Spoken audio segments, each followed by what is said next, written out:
We provide you the platform to turn your dreams into reality.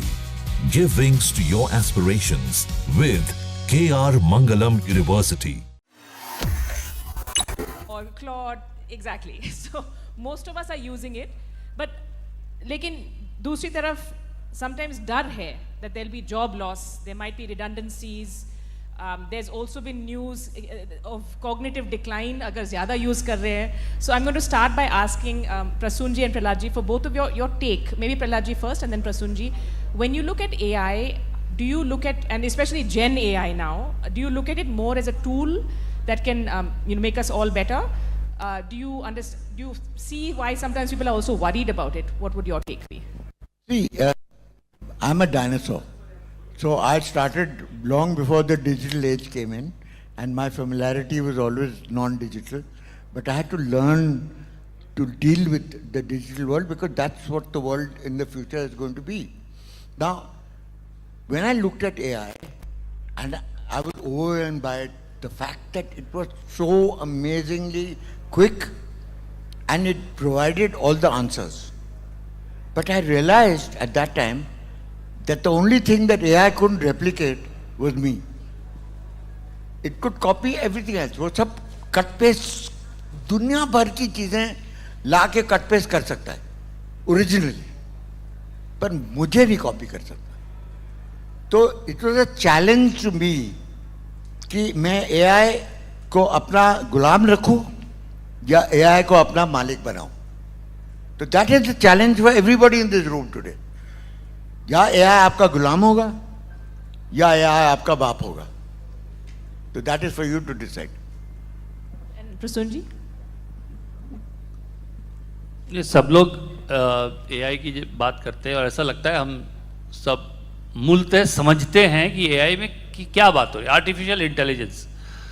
तो कोई मुझसे पूछ रहा था कि आर्टिफिशियल इंटेलिजेंस होता है कि आर्टिफिशियल इंटेलिजेंस होती है. तो हम तो जैसे जब हिंदी में लेखन करते हैं तो इसे बुद्धि है, बुद्धि होती है तो इंटेलिजेंस भी होती है, इसलिए आर्टिफिशियल इंटेलिजेंस होती है.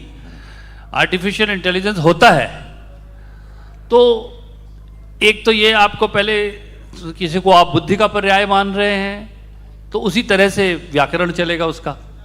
और व्याकरण जो है आपको साइकोलॉजी में ले जाता है, मनोविज्ञान में ले जाता है और यथार्थ में भी ले जाता है. तो आर्टिफिशियल इंटेलिजेंस है क्या? कविता के क्षेत्र में मुझे ऐसे एक्सपेरिमेंट करके मेरे मित्रों ने दिखाए कि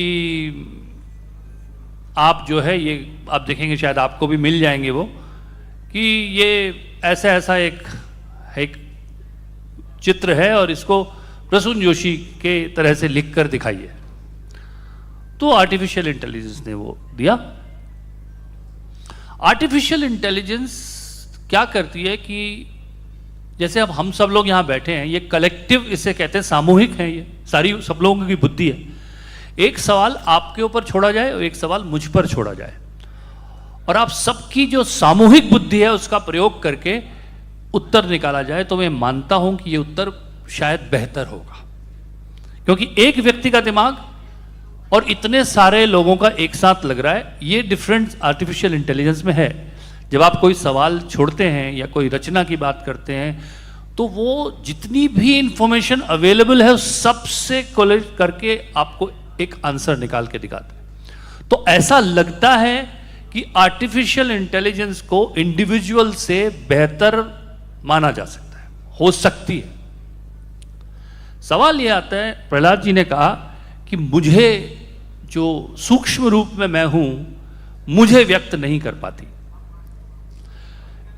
जब तक हमारे ये अध्यात्म का ये गढ़ है, मैं ऐसा मानता हूं, कई लोग होंगे जो शायद वैचारिक रूप से भिन्नता रखते हों, मैं ये मानता हूं जब तक मानव आध्यात्मिक रहेगा और अनंत और असीम से जुड़ा होगा तो जो सीमित है वो उससे हमेशा बड़ा होगा.